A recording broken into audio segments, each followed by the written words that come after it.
Good morning mon ami, c'est Just Does It et j'espère que tu t'es mis bien. Aujourd'hui c'est une vidéo vraiment spéciale qui je pense t'intéressera si tu es youtubeur débutant ou même en tant que simple viewer pour que tu puisses comprendre un petit peu certaines problématiques auxquelles nous sommes confrontés les petits vidéastes qui débutent dans le YouTube game. Dans quelques jours, je fête les 1 an de mon retour sur YouTube. 1 an d'upload hebdomadaire et je souhaitais te faire partager mon expérience à travers 5 leçons majeures que j'ai apprises. Je vais les développer comme je le peux, mais si tu souhaites apporter un retour, une précision ou une anecdote, n'hésite pas à le faire dans les commentaires. Je les lis tous et je les prends en considération puisque je cherche toujours à me perfectionner. Tu es prêt? Alors commençons sans plus attendre. Leçon numéro 1. Régularité et fidélité. Gardez les abonnés actifs. Quand on part de 0 abonnés et sans aucun coup de pouce et que uploader des let's play tous les jours n'est pas forcément notre délire, certains comme moi ont du mal à construire leur audience au début.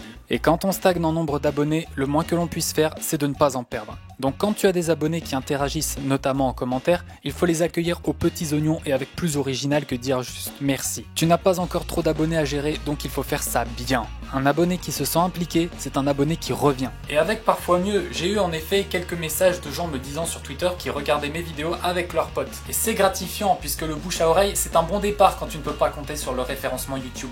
Il est aussi très important de trouver et respecter un rythme de publication pour que ton public soit au rendez-vous. Une vidéo par semaine semble être une bonne base quand tu aimes travailler un minimum tes montages. Leçon numéro 2. Pour se promouvoir, Twitter est au-dessus de Facebook. Il m'a fallu du temps pour me mettre à Twitter que j'ai très longtemps perçu de manière assez négative, mais il faut le reconnaître, quelque part entre les hashtags sur du vide ou sur de la soupe, je lui préfère sa liberté d'action à la froideur des pages Facebook. Parce que Facebook c'est ça 2011. Et c'est vrai qu'il est bien plus efficace de faire passer ses messages via un compte Twitter.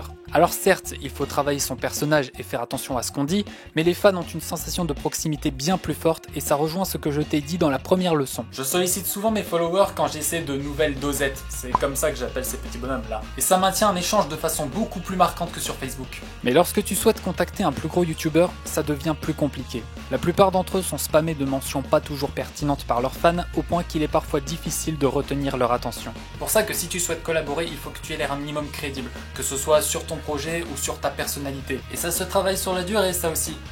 Leçon numéro 3. Les chaînes communautaires ne sont pas LA solution. Qui n'a pas été tenté de soumettre une de ses vidéos gaming à une chaîne communautaire? Avec leur fanbase, ta vidéo peut potentiellement être vue par des milliers, voire dizaines de milliers de personnes. Une exposition rêvée, n'est-ce pas? Sauf qu'en pratique, il faut modérer tout ça. 2 raisons principales. La première est que certaines grosses chaînes communautaires se sont perdues dans le putaclic, au point qu'on se demande si le terme gaming est encore approprié pour les définir. La deuxième raison concerne les chaînes qui sont restées gaming, mais pas toujours très honnête. Derrière le traditionnel, nous on fait découvrir ceux qui débutent, se cachent parfois des gens plus soucieux de vendre leur image que la tienne. Et là encore j'ai un bon exemple.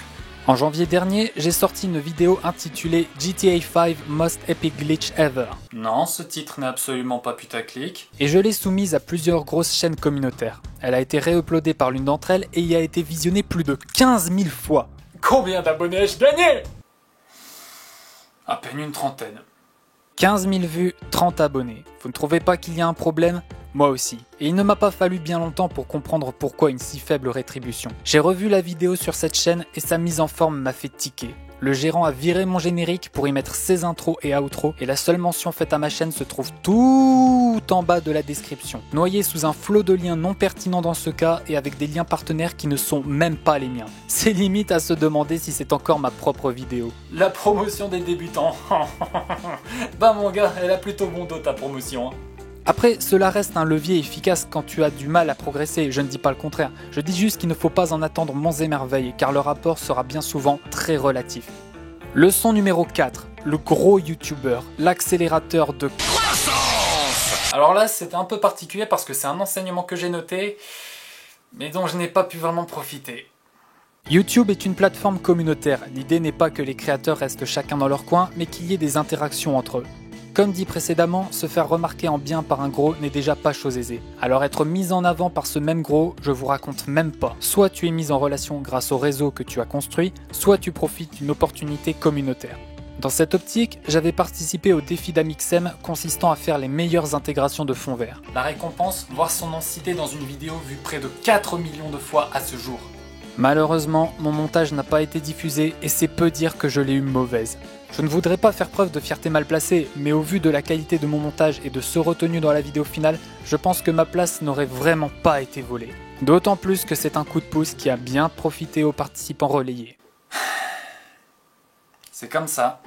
Et enfin, cinquième et dernière leçon, être original et varié est encore valable en 2016. Oui, parce qu'après tout ce tir-larme, il m'arrive aussi d'être optimiste. C'est peut-être le point le plus important pour les gamers. Si tu veux réussir à une grande échelle, il va falloir sortir du lot. Trop de gens se sont lancés dans les vidéos gaming en pensant que c'était facile. Aujourd'hui, le secteur arrive à saturation et ça devient très dur pour un petit non boosté de s'en sortir avec juste des beaux montages. Personnellement, j'adore faire des funtage au montage travaillé, mais ça, beaucoup d'entre vous l'ont découvert via une vidéo d'un autre genre. C'est d'ailleurs ce que tu es en train de faire en regardant cette vidéo. C'est bien simple, quelle est la vidéo la plus visionnée de ma chaîne, représente plus de la moitié de mes vues? C'est la vidéo la plus éloignée du thème de base de ma chaîne. Bon, pour être honnête, il me semblait nécessaire de pousser une gueulante sur la politique d'EA et ce n'est pas un genre de vidéo que je reproduirai de sitôt. Mais cela prouve que même si tu as un genre favori, il ne faut pas hésiter à sortir de ta zone de confort et te faire violence pour proposer quelque chose que personne n'a encore fait. Par contre, ça veut pas dire qu'il faut faire n'importe quoi non plus. Donc si t'avais un projet de vidéo défi à base de cannelle ou de mélange dégueulasse à la Clash Royale, bah tu me vires ça tout de suite de tes cartons!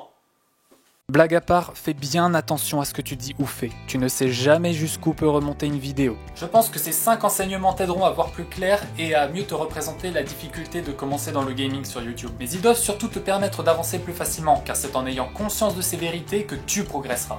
Et pour les viewers, n'oubliez pas de chérir les petits youtubeurs vaillants de votre file d'abonnement. Personnellement, je serai encore avec toi cette année pour te fournir la drôlitude en gaming dont tu as besoin. Donc si la vidéo t'a plu, n'hésite pas à lâcher un petit pouce bleu et tes impressions en commentaire, ou même à t'abonner pour mes futures idioties. C'était Just Does It, ciao bye.